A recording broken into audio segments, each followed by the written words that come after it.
আসসালামু আলাইকুম প্রিয় শিক্ষার্থীরা, কেমন আছো তোমরা সবাই? আশা করছি তোমরা সবাই বেশ ভালো আছো। আহ, তোমাদের এসএসসি পরীক্ষা খুব শীঘ্রই শুরু হতে যাচ্ছে, অর্থাৎ তোমাদের এসএসসি পরীক্ষাটা আসন্ন। তোমরা জানো যে এপ্রিল মাসের 21 তারিখে তোমাদের পরীক্ষা শুরু হতে যাচ্ছে। আচ্ছা, এখন হচ্ছে স্পেশালি এই সময়টা রমাদান মাস চলছে, আর হাতে গোনা কয়েকটা দিন বাকি। এই মাসের প্রায় অর্ধেক চলে গেছে বললেই চলে। বাকি যে সময়টা, রমাদানের যে শেষ সময়টা, এই সময়টা কিভাবে প্রোডাক্টিভ করে তোলা যায়, আমার ব্যক্তিগত অভিজ্ঞতা থেকে আজকে তোমাদের কাছে কিছু জিনিস শেয়ার করব। দেখো, প্রথমত কিছু বিষয় আমি একটু বলে রাখি। তোমাদের পরীক্ষা যত বেশি এগিয়ে আসবে, তত আমাদের মনে একটু অস্থিরতা বাড়তে থাকবে, টেনশন বাড়তে থাকবে। এই ব্যাপারগুলো খুব স্বাভাবিক। যাদের প্রিপারেশন ভালো, সেও আসলে হচ্ছে গিয়ে টেনশন করে এই নিয়ে যে তার এক্সামটা কতটুকু ভালো হবে, সে কীভাবে করবে, কোনো সমস্যা হবে কিনা। বা যাদের প্রিপারেশন ভালোভাবে নেওয়া হয় নাই, তারা তো আরও বেশি টেনশনে থাকো, তাই না? তো এই ব্যাপারটা আসলে আমরা এই ব্যাপারটাকে কিছুটা লঘু করার জন্য আমাদের যে অস্থিরতা, টেনশন, এই ব্যাপারগুলোকে কিভাবে দূর করে ফেলা যায়, এই ব্যাপারটা কতটুকু নিজের নিয়ন্ত্রণে আনা যায়, সেটা বিশেষ করে তোমরা এই ব্যাচ, তোমরা হচ্ছে লাকি যে তোমরা একটা ভালো সময় পার করছো, একটা খুব শান্তশিষ্ট সময় পার করছো। বিশেষ করে আমাদের রমাদান মাস, এই মাসটাকে যদি তোমরা প্রোডাক্টিভ করতে পারো, তাহলে তোমাদের মানসিক যত অস্থিরতা আছে, দুশ্চিন্তা, এই ব্যাপারগুলো খুব সহজেই দূর করে নিজের মনকে নিয়ন্ত্রণে নিয়ে আসতে পারবে। আচ্ছা, এই নিয়ন্ত্রণে নিয়ে আসার ফলে তোমাদের লাভটা কী হবে? এতে তো মানসিক প্রশান্তি তো আছেই, পাশাপাশি এই জিনিসটা তোমাদের লেখাপড়ার ক্ষেত্রে তোমাদেরকে আরও অনেক বেশি সহযোগিতা করবে। তোমাদের লেখাপড়ার যে সময়টা, সেটা তোমরা হচ্ছে গিয়ে বাড়াতে পারবে, তোমরা মনোযোগ বাড়াতে পারবে, তোমাদের যে প্রিপারেশন সেটা আরও বেশি দারুণ হবে। আচ্ছা, তো এই অল্প সময়, যেটুকু সময় আমাদের বাকি আছে রমজান মাসের, এই সময়টাকে প্রোডাক্টিভ করে ফেলার জন্য আমাদের আসলে কি করতে হবে? দেখো, প্রথমত একটা বিষয় হচ্ছে একটু বলে রাখি, যখন তোমাদের এক্সামটা ঘনিয়ে আসবে আরও দ্রুত, তোমরা দেখবে যে মনের মধ্যে একটা অস্থিরতা কাজ করে। এই ব্যাপারটা আসলে কিসের সাথে রিলেট করা যায়? এখানে এটা মেডিকেল টার্ম আছে, এটাকে বলা হচ্ছে ADHD। কারো কারো ক্ষেত্রে এটার মাত্রাটা খুব কম থাকে, কারো কারো ক্ষেত্রে এটার মাত্রাটা খুব বেশি থাকে। দেখো, ADHD এই জিনিসটা কি? এটা হচ্ছে অ্যাটেনশন ডেফিসিয়েট হাইপার অ্যাক্টিভিটি ডিসঅর্ডার। এই ব্যাপারটা আসলে কি? এই বিষয়টা হচ্ছে আমাদের অস্থিরতার সাথে রিলেটেড। এই যে দেখো, হাইপার অ্যাক্টিভিটি ডিসঅর্ডার মানে কি? মানে হচ্ছে আমরা দীর্ঘক্ষণ সময় আসলে কোনো একটা বিষয়ে মনস্থির করতে পারি না, অ্যাটেনশন দিতে পারি না, স্থির হয়ে থাকতে পারি না। মনের মধ্যে একটা অস্থিরতা কাজ করে। কোনো একটা ঘটনা যখন ঘটে, সেটা নিয়ে আমরা খুব অস্থির হয়ে থাকি। হ্যাঁ, খুবই অস্থির হতে থাকি, এবং হচ্ছে গিয়ে একটা খুব একটা হাঁসফাঁস একটা বিষয় হয়। মাথার মধ্যে একটা তীব্র অশান্তি ঘুরপাক খায়, মনে হয় যেন মনস্থির করতে পারি না কোনো কাজে। এই ধরনের সমস্যাকেই আমরা আসলে ADHD বলি। এইগুলো হওয়ার, বর্তমান সময়ে এই ধরনের সমস্যা হওয়ার অন্যতম একটা বড় রিজন হচ্ছে আমাদের স্মার্টফোন ব্যবহার। আমরা সর্বক্ষণিক আমরা বিভিন্ন সোশ্যাল মিডিয়া, স্মার্টফোন ব্যবহার যে করি, তখন তো আমরা অবশ্যই বিভিন্ন সোশ্যাল মিডিয়ার সাথে যুক্ত থাকি। এই সোশ্যাল মিডিয়া আমাদের আসলে অল টাইম কী করে, আমাদের হচ্ছে গিয়ে আমাদের একটা সেন্সিটাইজ করে রাখে। কীভাবে সেন্সিটাইজ করে? দেখা যায় এই একটা খবর, এই একটা খুব একটা খুবই দুর্বিষহ একটা খবর চলে আসে, তো দেখা যায় অমুক একটা ট্রেন্ড চলে আসে, তো এই ঘটে, তো আবার ওই ঘটে। আবার রিসেন্ট সময় দেখা যায় কি, বিভিন্নভাবে সামগ্রিকভাবে দেখা যায় দেশের নানা ঘটনা ঘটতে পারে, কিংবা দেশের বাইরে আন্তর্জাতিকভাবে দেখা যায় যুদ্ধবিধ্বস্ত যে অবস্থা বর্তমানে চলছে। এই সমস্ত বিষয় আমাদেরকে অলওয়েজ সেন্সিটাইজ করে রাখে। আমরা সবসময় হাইপার অবস্থায় থাকি। কীভাবে? এই যে একটা উত্তেজিতমূলক যে নিউজ আমাদের সামনে বারবার আসে, আমাদের ব্রেইনকে বারবার অ্যাক্টিভ করে রাখা হয়। এবং আরেকটা বিষয় কি, এখানে একটা বোনাস পয়েন্ট যুক্ত হয়, যে আমাদের ফোনের যে ব্লু রে, এইটা আমাদেরকে আরও বেশি আমাদের যে আমাদের যে হচ্ছে গিয়ে অস্থিরতা, এই ব্যাপারটাকে বৃদ্ধি করার জন্য আরও বেশি কার্যকরী ফ্যাক্টর হিসাবে কাজ করে হচ্ছে ফোন থেকে নির্গত ব্লু রে। দীর্ঘক্ষণ সময় যখন আমরা ফোন চালাই, তখন এই ব্যাপারটা হয়। তার মানে দেখো, এখানে কিন্তু আসলে মিলে গেল, 2 2 4 হয়ে গেল। একে তো এই ধরনের নিউজগুলো আমাদেরকে হাইপার অ্যাক্টিভ করে রাখতেছে, আমাদের মনকে অস্থির করে তুলতেছে, সেই সাথে আবার ফোন থেকে নির্গত যে ব্লু রে, এটা কিন্তু আমাদেরকে আরও বেশি মাত্রায় সেন্সিটাইজ করে দিচ্ছে। এই জিনিসগুলো দীর্ঘক্ষণ সময় যাবত আমরা কিন্তু আসলে কন্টিনিউয়াসলি এইগুলো করতেই থাকি। এইটা করতে করতে করতে করতে যেটা হয়, একটা সময় আমাদের ওই ডিসঅর্ডারটা চলে আসে। মনের যে তীব্র অস্থিরতা, মনের অজান্তে আমরা অলওয়েজ অস্থির হয়ে থাকি, আমরা অলওয়েজ উত্তেজিত হয়ে থাকি। তো এই ধরনের সমস্যাগুলো হয়। আচ্ছা, তো এই ব্যাপারগুলা, এই জিনিসগুলোকে দূর করার ক্ষেত্রে আমাদের সবচেয়ে উত্তম সময় হচ্ছে এই রমাদান মাসটার যে বিশেষ কয়েকটা সময় আছে। আমরা চাইলে এই সময়টাকে কাজে লাগিয়ে এই ধরনের সমস্যা চাইলে কিন্তু দূর করতে পারি। আর এই ব্যাপারগুলো থেকে যদি আমরা বেরিয়ে আসতে পারি, আমরা কিন্তু খুবই শীতল মনে, ফোকাসড অবস্থায় আমাদের নিজের অ্যাটেনশনটা ধরে রাখতে পারবো, এবং এই ফোকাসটাকে ব্যবহার করে আমরা আমাদের যে আসন্ন পরীক্ষা আছে তার প্রস্তুতি কিন্তু চমৎকারভাবে নিতে পারবো। তো এর উদ্দেশ্যেই হচ্ছে গিয়ে মূলত এই বিষয়গুলো তোমাদের কাছে তুলে ধরা। এখন আসলে আমরা একটা সমাধানে যাই যে আমরা আসলে কিভাবে আমাদের রামাদানটাকে প্রোডাক্টিভ করার মাধ্যমে এই ধরনের যাবতীয় সমস্যা থেকে বের হতে পারবো। দেখো, প্রথম কথা হচ্ছে যে এই সমস্যাটা দূর করার একটাই উপায় হচ্ছে, সর্বপ্রথম উপায় হচ্ছে স্মার্টফোন থেকে দূরে থাকা, সোশ্যাল মিডিয়া থেকে নিজেকে দূরে রাখা। নিজেকে যতটুকু সম্ভব সেন্সিটাইজ না করার জন্য আমাদের প্রধান কাজ এইটাই যে আমাদেরকে ফোন থেকে দূরে থাকতে হবে। এই জন্য যেটা করতে পারো সেটা হচ্ছে যে অনেকগুলো ব্যবস্থা করা থাকতে পারে। তোমরা তোমাদের আব্বু আম্মুর কাছে তোমাদের স্মার্টফোনটা দিয়ে দাও। তোমরা যদি ল্যাপটপ বা ডেস্কটপ ইউজ করো সেক্ষেত্রে যেটা করতে পারো সেটা হচ্ছে গিয়ে সোশ্যাল মিডিয়ার অ্যাপসগুলোকে ডিলিট করে ফেলতে পারো। কিংবা আমাদের পড়ার ক্ষেত্রে তোমরা যারা হচ্ছে ইউটিউব ব্যবহার করো তারা দরকার হলে যে অন্যান্য সোশ্যাল মিডিয়া আছে সেগুলো থেকে দূরত্ব বজায় রাখতে পারো।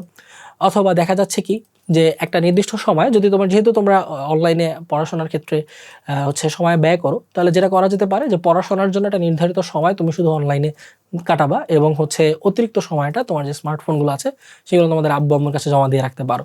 এই একটা কাজ করা যায়। তাছাড়া কিছু অ্যাপস পাওয়া যায়, তোমাদের হচ্ছে প্লে স্টোরে গেলে তোমরা কিছু অ্যাপস পাবে। হ্যাঁ, এটা তোমরা গুগলে সার্চ করলেও তোমাদের বিভিন্ন অ্যাপসের সাজেশন তারা দিয়ে দিবে। অ্যাপসটা কি, সেটা হচ্ছে ফোন লক অ্যাপস। এই ফোন লক অ্যাপস হচ্ছে যখন তোমরা পড়তে বসতেছো বা যখন তোমাদের প্রেয়িংয়ের টাইম চলতেছে, প্রেয়ারের জন্য যখন তোমরা হচ্ছে গিয়ে নিজেদেরকে সময় দিবে ভাবছো, ওই সময় তুমি অ্যাপ লকগুলো ইউজ করতে পারো 1 ঘন্টা 2 ঘন্টার জন্য। এই সময় ফোনটা আর নতুন করে খোলার কোনো উপায় থাকে না। এই অ্যাপসগুলোর সিস্টেম হচ্ছে যখন তুমি ইনস্টল করে এনেবল করে দিবা, তোমাকে হচ্ছে গিয়ে অপশন দিবে যে আগামী 2 ঘন্টার জন্য ফোনটাকে লক করে দিতে চাও, তাহলে সেটা করে রাখতে পারো। এটা একটা উপায় হতে পারে। আচ্ছা, তো এখন কথা হচ্ছে ফোন থেকে বিরত থাকা, এই অভ্যাসটা তোমাকে করে তুলতে হবে। পাশাপাশি আরও কয়েকটা জিনিস করতে হবে। যেমন যারা আমরা এখানে হচ্ছে গিয়ে তোমরা যারা হচ্ছে আমরা ইসলাম ধর্ম বলে অনুসারী যারা আছি, তাদের জন্য একটা চমৎকার উপায় হচ্ছে সালাতের সময় ব্যয় করা, অর্থাৎ নামাজ আদায় করা। সঠিক সময়ে যখন আমরা নামাজ আদায় করব এবং হচ্ছে যে যেহেতু রমজান মাস বেশি বেশি ইবাদত করার সময়, ইবাদতে নিজেরা যখন মশগুল থাকবো তখন দেখা যাবে যে আমাদের এই মনের যে সেন্সিটিভিটি এইটা কিন্তু আস্তে আস্তে স্লথ হওয়া শুরু করে, অর্থাৎ আমাদের অস্থিরতাগুলো কমা শুরু করবে। তো এই মনের অস্থিরতা, এই ব্যাপারগুলো, এবং শুধুমাত্র মনের অস্থিরতাও কমবে না, এই সালাতের মাধ্যমে কিন্তু আমরা আমাদের ফোকাস এবং অ্যাটেনশনও বাড়াতে পারি। কিংবা যারা আমরা অন্যান্য ধর্মাবলী আছি তারা হচ্ছে আমাদের নিজস্ব ধর্মাবলী নিয়মনীতি অনুযায়ী আমরা যদি হচ্ছে প্রেয়ারে বা হচ্ছে গিয়ে প্রার্থনায় সময় ব্যয় করি, সেটা কিন্তু আমাদের এই মনের অস্থিরতা দূর করার জন্য কাজে লাগাবে। আচ্ছা, তো দ্বিতীয় কথা কি, আরেকটা কথা হচ্ছে যে এই তো ইবাদত করার পাশাপাশি আরেকটা বিষয় মাথায় খেয়াল রাখতে হবে যে আমাদের কিন্তু যথাসময়ে ঘুমিয়ে পড়তে হবে। এটাও একটা সেকেন্ড খুব ইম্পর্ট্যান্ট একটা ফ্যাক্টর। আমরা যেটা করতে পারি সেটা হচ্ছে যে ইফতার করার পরবর্তী সময়ে যখন আমাদের হচ্ছে তারাবির সময় আসবে, আমরা তারাবির আগেই বা হচ্ছে ঠিক তারাবির পরপর আমরা যারা রাতের খাবারটা খাই, সবচেয়ে উত্তম সময় আসলে তারাবির আগে রাতের খাবারটা খেয়ে ফেলা বা ইফতারটা হালকা করে করে তোমার হচ্ছে গিয়ে ডিনারের জন্য প্রস্তুতি নেওয়া, এটা সবচেয়ে উত্তম সময়। এটা নিয়ে চাইলে আলাদা করে কথা বলা যায় যে আমরা আসলে আমাদের আসলে ইফতারে কি খাওয়া উচিত না কি খেলে শরীর ভালো থাকবে, এটা নিয়ে আমি আশা করি আলাদা করে আরেকটা ভিডিও দিব তোমাদের। তাছাড়া এখন জাস্ট সংক্ষেপে যদি বলি যে তোমাদের হচ্ছে ইফতারটা খুব ঠান্ডা ভাজা পোড়া ইত্যাদি জাতীয় খাবার বর্জন করে খুব স্বাভাবিক জাতীয় যে খাবারগুলো আছে, ফলমূল শাকসবজি, এই খাবারগুলো দিয়ে যদি ইফতারটা করতে পারো তাহলে কিন্তু হচ্ছে আমাদের অন্যান্য যত ধরনের সমস্যা, যে আসলে পেট কেন্দ্রিক যে প্রবলেমগুলো হয়, অ্যাসিডিটি বা অন্যান্য যে ঘটনাগুলো ঘটে, এইগুলো থেকে যদি আমরা নিজেদেরকে সেফ রাখতে পারি তাহলে কিন্তু আমাদের অনেকটাই সুস্থতা অর্জনের মাধ্যমে পড়াশোনার প্রিপারেশনের ক্ষেত্রে আমরা অনেকটাই এগিয়ে থাকবো। সো সুস্থতাও কিন্তু খুবই গুরুত্বপূর্ণ। আচ্ছা, তো যেটা বলছিলাম যে তোমাদের হচ্ছে ইফতারের সময় তোমরা একটা স্বাভাবিক খাবার খেলে, একটা ভালো খাবার খেলে, ফলমূল শাকসবজি সমৃদ্ধ খেয়ে, অল্প কিছু খাবার খেয়ে তারপর হচ্ছে ধরো আমাদের ইবাদত নামাজ আদায় করে যদি আমাদের যে তারাবি তার আগেই যদি তুমি ডিনারটা সেরে ফেলতে পারো তাহলে এটা বেশ উত্তম হয়। তো ডিনারটা সেরে তারাবির নামাজটা পড়েই তোমাদের কাজ হচ্ছে সাথে সাথে ঘুমিয়ে যাওয়া। এখন বলতে পারো যে ভাই এটা কি বলছেন, তাহলে পড়বো কখন? আমি সেটাতেই ধাপে ধাপে আসছি। তো তারাবিন সালাদটা যখন তুমি আদায় করে ঘুমিয়ে পড়বে তখন তুমি কি করবে, তুমি তো আবার সেহেরি খাওয়ার জন্য হচ্ছে অবশ্যই ফজরের আগে ঘুম থেকে উঠবে। তো তোমার টাইমিংটা থাকবে মোটামুটি এইরকম যে তুমি যদি 10টার মধ্যে ঘুমিয়ে পড়তে পারো তাহলে যেন তুমি ঠিক 6 ঘন্টা পর 4টা বাজে আবার ঘুম থেকে উঠতে পারো। এরপর 4টা বাজে তুমি কি করলে, তুমি হচ্ছে সেহেরি করে নিলে, সেহেরি করে নামাজটা আদায় করে নিলে। এখন একটা ভালো সময় হচ্ছে যে তুমি এরপর আর ঘুমাবে না। এই যে তোমার একটা 6 ঘন্টা ঘুম পিরিয়ড, এটা কিন্তু সবচেয়ে ভালো একটা ঘুমের সময়। এটা হচ্ছে সাউন্ড স্লিপের সময়। বিভিন্ন বিজ্ঞানীরা হচ্ছে বিভিন্নভাবে পর্যবেক্ষণ করে দেখছেন যে মানুষের ঘুমের সবচেয়ে উত্তম সময় হচ্ছে 10টা থেকে 4টা, অর্থাৎ রাতটা যখন হচ্ছে গিয়ে আমাদের গড়িয়ে আসে, দ্যাট মিনস আমাদের সন্ধ্যা হওয়ার পর রাত হচ্ছে, মধ্যম রাতে যাওয়ার আগেই যদি হচ্ছে আমরা ঘুমিয়ে পড়ি তাহলে এটা আমাদের জন্য উত্তম সময়। এবং তোমাদের পাশাপাশি আমি একটা তথ্য দিতে পারি, সেটা হচ্ছে যে একবার একটা এক্সপেরিমেন্ট করা হয়েছিল। একজন সায়েন্টিস্ট তিনি হচ্ছে নিজেকে একটা আবদ্ধ ঘরে কতদিনের জন্য রেখে দিয়েছিলেন, প্রায় বলা যায় যে তিনি 7 থেকে 10 দিনের মতো নিজেকে ওই আবদ্ধ ঘরে রেখে দিয়েছিলেন। তার এক্সপেরিমেন্টের বিষয় ছিল যে তিনি আসলে অন্যান্য সমাজের অন্যান্য অংশ থেকে নিজেকে সম্পূর্ণ ডিটাচ করে ফেলেছিলেন। ইভেন তার কাছে কিন্তু কোনো ঘড়িও ছিল না, তিনি জাস্ট সম্পূর্ণ একা ছিলেন এবং তার কাছে ছিল না কোনো ডিভাইস। তো এই অবস্থায় যেটা হয়েছে যে বাইরে থেকে তাকে মনিটর করা হয়েছে এবং দেখা হয়েছে যে আসলে মানুষ যখন নিজেকে অন্যান্য যেসব ধরনের ডিস্ট্রাকশন আছে সেগুলো থেকে যদি নিজেকে মুক্ত রাখতে পারে তাহলে মানুষের আসলে জীবনাচরণটা কেমন হয়, এই এক্সপেরিমেন্ট করাটাই ছিল উদ্দেশ্য। তো তাতে দেখা গেল যে বাহ্যিকভাবে যে মনিটর করতে গিয়ে দেখা গেল আসলে উনি খুব সময়ে হচ্ছে গিয়ে উপযোগী সময়ে কিন্তু ঘুমিয়ে পড়তেন এবং উপযোগী সময়ে উঠতেন। এই টাইমটা আসলে কখন ছিল? এইটা ছিল আসলে ঠিক এই যে রাত 9টা বা 10টা এই পিরিয়ডটা। এই সময় থেকে ঠিক ভোর হওয়ার সময় কিন্তু তিনি নিজে নিজে উঠে যেতেন। ওই যে বললাম তিনি কিন্তু আলাদা কোনো ডিভাইস ব্যবহার করেননি, তিনি নিজে থেকেই ঘুম থেকে উঠে যেতেন। প্রথম তিনি তার যে মানে হচ্ছে যে রুটিন বেস যে লাইফটা তার ছিল না, অগোছালো যে লাইফটা ছিল সেটার ইফেক্ট প্রথম 2-3 দিন ছিল, বাট তিনি ধাপে ধাপে কিন্তু নিজে থেকে একটা রুটিন ওয়াইজ সিস্টেমে চলে আসলেন। এই ব্যাপারটা আসলে মানুষের দেহ নিজে থেকেই এই ব্যাপারটা অভ্যস্ত। আমরা একদম শুরু থেকে আদিম যুগ থেকে মানুষ যেভাবে এতদিন পর্যন্ত মানুষের যে এভলিউশনটা হয়েছে এটাই কিন্তু মানুষের একটা নিয়ম, মানুষের মধ্যে একটা স্বাভাবিক সহজাত প্রবৃত্তি একটা জীবনাচরণ সেট করা আছে। এই স্বাভাবিক সহজাত প্রবৃত্তির জীবনাচরণটা কি, তার ঘুমের সময় কি হবে, সে তার কী ধরনের খাওয়া দাওয়া করা উচিত, কিংবা তার লাইফে তার হচ্ছে গিয়ে সময়গুলোকে কীভাবে পার করা উচিত, এই ব্যাপারগুলো। যেমন ঘুমের সময়টাও কিন্তু হচ্ছে মানুষের ভিতরে অটোমেটেড করে দেওয়া আছে। অর্থাৎ আমরা যদি বাহ্যিকভাবে এটাকে নিজে থেকে যদি আমরা জিনিসটাকে ইন্টারাপ্ট না করি তাহলে হিউম্যান বডি আসলে নিজে থেকেই প্রিফার করে, হিউম্যান বডির মধ্যেই কিন্তু একটা ক্লক সিস্টেম করা আছে, ইনজেক্ট করা আছে, যে সে নিজে থেকেই প্রিফার করে যে সে কখন ঘুমানো উচিত আর কখন ঘুম থেকে উঠে যাওয়া উচিত। তো দেখা গেল যে উনি বাকিটা সময় ওনার যে এক্সপেরিমেন্টের মধ্যে একটা উল্লেখযোগ্য প্রধান ব্যাপারটা যেটা ছিল সেটা হচ্ছে ঘুমের সময়টা। তো এই জন্যই আসলে 10টা থেকে 4টা এই সময়টা আসলে খুবই উত্তম ঘুমানোর জন্য। তাহলে তুমি হচ্ছে ঘুম থেকে যখন উঠলা সেহরি করে ফজরের নামাজটা আদায় করে এবার তোমরা যেটা করবা এই সময় পড়তে বসে যাবা, এটা একদম মাস্ট। এটা পড়ার জন্য সবচেয়ে উত্তম একটা সময়। আমিও হচ্ছে যে যখন আমি কলেজে ছিলাম তখন আমার প্রি টেস্ট পরীক্ষার আগের কথা মনে আছে, এটা বেশ হচ্ছে 2016 সালের কথা প্রায়। তো ওই সময় হচ্ছে এই সময় একটা সমস্যা হয়েছিল, প্রি টেস্ট পরীক্ষার আগে আমি এই ধরনের প্রচুর টেন্সড অবস্থায় বা স্ট্রেসড অবস্থায় চলে গিয়েছিলাম এবং দেখা গিয়েছিল যে আমি যখন ডক্টরের কাছে যাই তখন দেখা গিয়েছিল যে আমার হাই প্রেশার উঠে গেছিলো। তো এটা খুব সেন্সিটিভ সমস্যা, তখন তো আমি ছোটো, এই বয়সে তো আসলে এই ধরনের হাই প্রেশার জাতীয় কোনো ধরনের সমস্যা হওয়া উচিত না। তো এটা হয়েছিল আসলে স্ট্রেসের কারণে। তো ওই সময় আসলে একটা ভালো একটা বিষয় ছিল যে আল্লাহর রহমত ছিল যে ওই সময় খুব শীঘ্রই ওই সময় রমজান মাস চলে আসে এবং আমি আসলে এই সমস্যাটা থেকে বের হওয়ার জন্য রমজান মাসটাকে কাজে লাগাই। তো এটা একটা খুব ভালো সময় তোমাদের জন্য যে রমাদান মাসটা আসছে আর যে কটা দিন বাকি আছে তোমরা এই রমাদানটাকে প্রোডাক্টিভ ওয়েতে ইউটিলাইজ করার জন্য এটাই একটা ভালো সময়। তো আমি যেটা করেছিলাম আমি কিন্তু এই ব্যাপারগুলোই ফলো করার চেষ্টা করেছিলাম।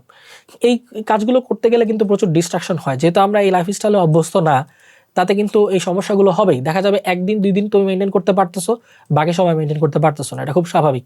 তবে একদিন যদি ছুটেও যায় তোমার কাজ হচ্ছে তোমাকে ফোকাসড থাকতে হবে। ফোকাসড মানে একদিন ছুটে গেছে তুমি নেক্সট দিন ট্রাই করো, নেক্সট দিন ছুটে গেছে তার পরের দিন ট্রাই করো, এইভাবে করতে থাকো, অ্যাটলিস্ট চেষ্টাটা করতে থাকো। আমরা চেষ্টা করতে করতে কিন্তু মনের অজান্তেই একটা বিষয় অভ্যস্ত হয়ে যায়, একটা বিষয় এক্সপার্ট হয়ে যায়। তো যেটা বলছিলাম যে এই কাজটা আমি নিজে থেকে করে দেখেছি এবং তোমরাও করতে পারো এবং এই ব্যাপারটা সায়েন্টিফিক্যালি প্রুভেন। ভোরবেলা যখন তুমি পড়তে বসবা তখন আমাদের ব্রেন থেকে হচ্ছে আলফা রে বের হয়।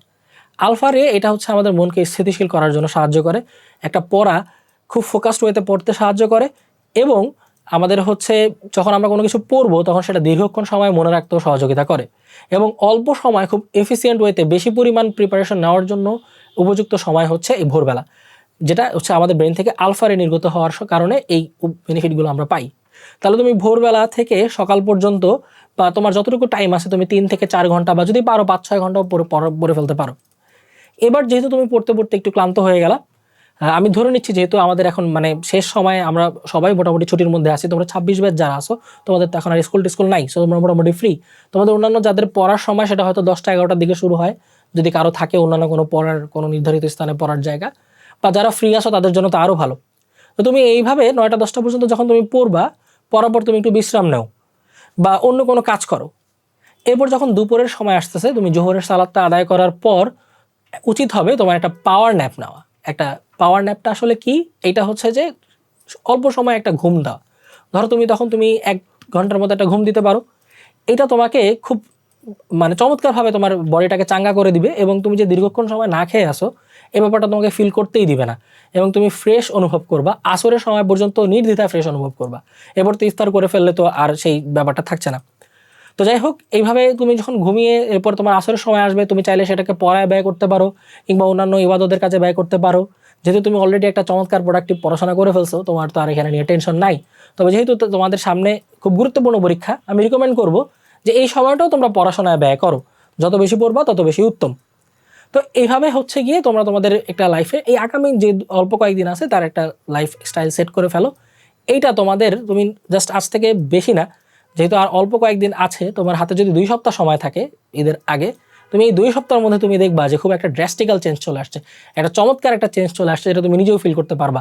যখন তোমার এই অভ্যাসটা গড়ে তোলা হবে তখন তুমি নিজেই দেখবা যে তোমার পরবর্তী সময়ে তুমি এই অভ্যাসটা মেনটেন করতে পারতেছো খুব সহজেই। এবং তার চেয়ে বড় বিষয় হচ্ছে তোমার যে মনের অস্থিরতা, এই রিলেটেড যে সমস্যাগুলো থাকবে এগুলো খুব সহজেই দূর হয়ে যাবে। তো আরেকটা গুরুত্বপূর্ণ বিষয় কি, সেটা হচ্ছে যে প্রচুর পরিমাণ পানি পান করা। যেহেতু আমাদের এই রোজা রাখার সময় আমাদের বডি ডিহাইড্রেটেড অবস্থায় থাকে, আমাদের কিন্তু পানি পান করতে হবে, যেটা আমরা করতে আসলে ভুলে যাই অধিকাংশ সময়ই। বর্তমান জেনারেশন তো আসলে এই ব্যাপারটা আসলে অনেকটাই অবহেলার দিয়ে কাটায়। সেটা হচ্ছে পানি পান করার যে ব্যাপারটা, এটা খুব মানে সেন্সিটিভলি তোমাদের করতে হবে।